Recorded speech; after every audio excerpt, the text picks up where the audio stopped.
시간은 실험실시에서 2019년부터 연속적으로 기획해온 리서치 베이스의 예술 프로젝트입니다.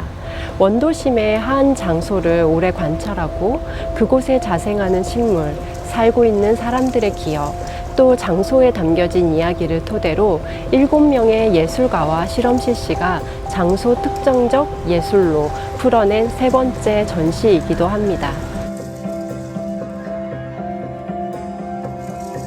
저력로를 60일간 리서치하고 바닷길을 따라 곳곳에 식물 스팟, 구슬 스팟, 예술 스팟에 구성된 부유의 시간 작품들을 설치하였습니다.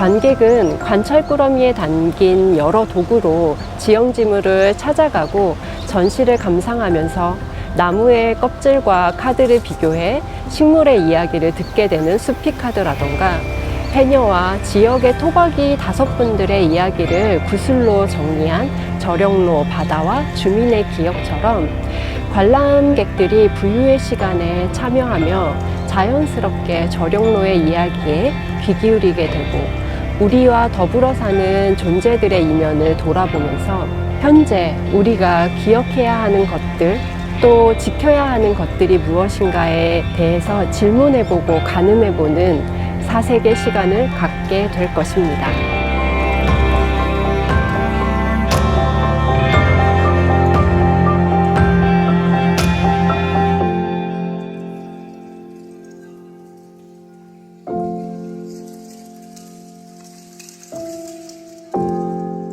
영도를 처음 왔을 때 숲길을 산책하다가 고개를 살짝 돌렸을 뿐인데 넓은 바다와 거대한 배가 이렇게 정박되어 있는 모습을 볼 수 있잖아요.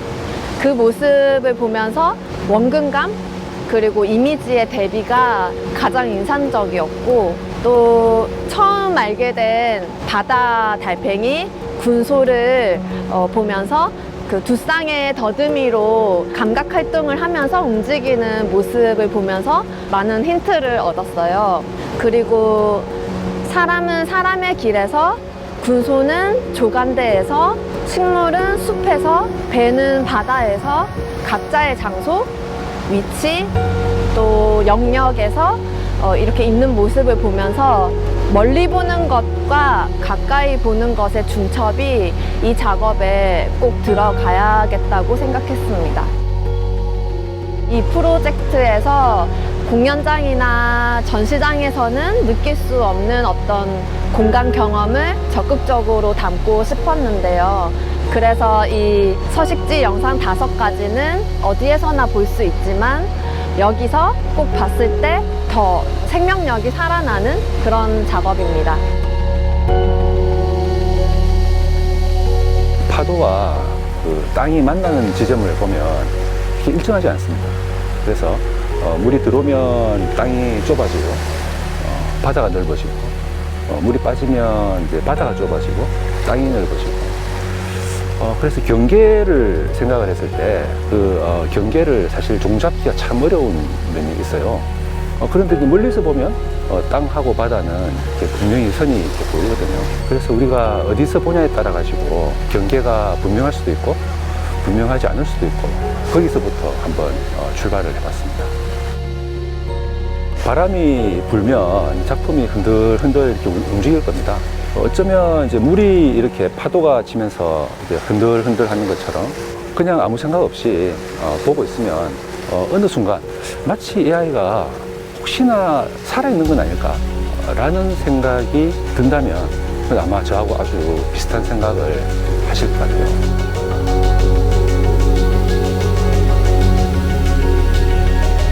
제가 영도 바닷가를 걸으면서 해안선을 따라서 걸을 때 해초들이나 아니면 해안에서 우리가 늘 채집해서 먹었던 그런 음식들, 해조류나 이런 것들과 함께 밀려왔던 쓰레기들이 굉장히 많았다는 것이 먹을 수 있는 것과 먹을 수 없는 것들이 뒤엉켜 있는 그 해안선이라는 생태계가 좀 재밌게 다가왔던 것 같고요.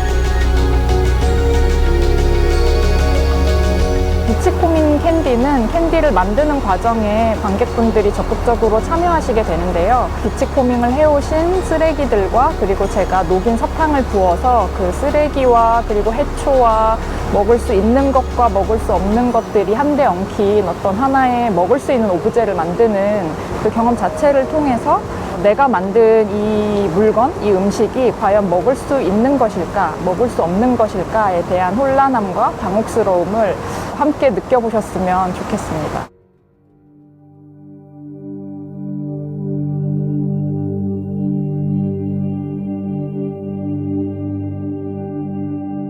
영도를 관찰하면서 설화나 전설 이야기를 좀 알아봤는데 아무래도 시대적 배경이 있다 보니까 뭔가 공포나 두려움에 대한 이야기가 많아서 그 이야기들에서 힘을 좀 빼고 싶다는 생각이 들었어요. 그래서 어떤 산책의 어떤 부드러움이나 그리고 약간 장난기가 섞이거나 여기 산책하시는 사람들의 어떤 템포에 맞춰서 제가 느꼈던 어떤 상태를 만화로 이야기를 하면은 좋겠다는 생각이 들었어요.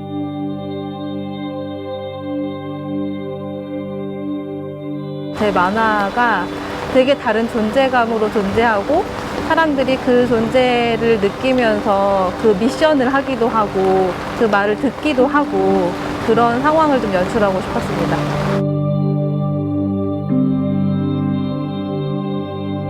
전령 해안로를 돌아다니면서 보니까 납작한 돌이 있더라고요.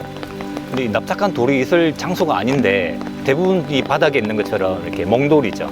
동그란 돌들이 있어야 될 곳에 어떤 곳인가 이런 납작한 돌이 발견이 돼서 이 돌들은 어디서 왔을까? 근데 이 납작하다는 말은 뭔가 소리가 잘 나는 어떤 그런 형태들이거든요. 이렇게 두드려 보니까 소리가 굉장히 맑은 소리가 나더라고요. 이 돌멩이는 아주 옛날에 어떤 작용에 의해서 큰 지변에 의해서 계속 파도에 밀리고 해서 그 특유의 그 주파수라고 할까? 그 주파수의 소리를 갖게 된 거죠. 거기에서 이 작업의 그 영감들이랄까 다 나왔던 것 같아요. 아, 이 소리가 담겨 있는 이 형태, 그리고 이 해안에도 어떤 그리고 소리가 담겨 있지 않을까? 이 전령 해안로가 가지고 있는 GPS 정보, 그러니까 위도와 경도의 이 두 가지 숫자를 이용해서 이 지역만의 이제 소리를 만들어 보자라는 생각으로 이 두 작품이 나왔습니다.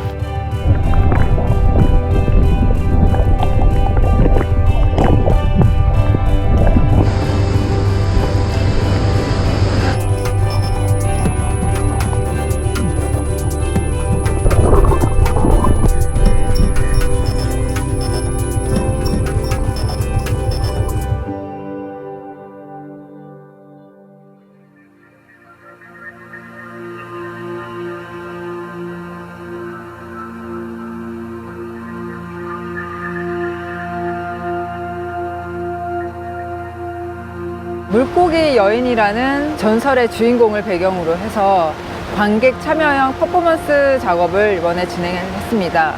관객들이 제 스팟에 오셔서 물고기 여인을 만나게 되고요. 그리고 힌트에 적힌 대로 물고기 여인을 도와주게 되면은 물고기 여인으로부터 어떠한 이야기를 듣게 되는 그런 작품이에요. 내 친구도 나처럼 조그만 남자애로 태어났었거든. 그런데 4살인가 5살 때 여자가 되었어. 그리고 그 친구는 여기 사람들 사는 세상을 동경했어. 어느 날 갑자기 그들의 땅으로 갔어. 그런데 어제 바람이 와서 전하는 말이 그 친구가 그 땅에서 쫓겨났다는 거야.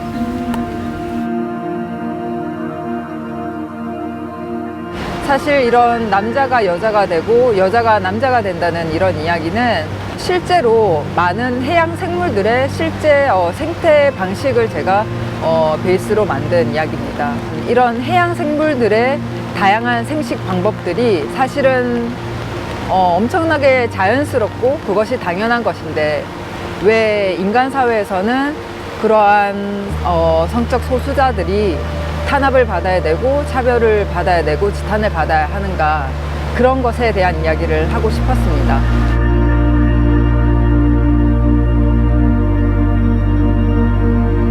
이번 작업은 군소라는 낯설고 작은 그 동물을 저의 사적인 이야기와 빗대어 그 동화 형식을 빌려서 진행시켜 왔습니다. 사실 저는 동물을 별로 그렇게 좋아하지 않아요. 그리고 군소도 그렇게 좋아하지 않을 뿐더러 뭐 남들처럼 처음 봤을 때는 징그럽다, 좀 낯설다 그런 느낌이었는데, 사실 그걸 생각해보니까 그 낯설다, 생소하다, 징그럽다 이런 얘기들을 사실은 제가 어릴 때 많이 들었던, 사람들한테 들었던 얘기들이었어요. 군소를 보고 그런 게 생각나서 같이 연결시켜서 작업을 해보고 싶었거든요. 일단 호기심을 가지시고 제 작업에서 환경이라는 걸 좀 배제하시고, 제가 그림책 스타일이에요. 그러니까 그림책 보듯이 재미있게 관람하셨으면 좋겠습니다.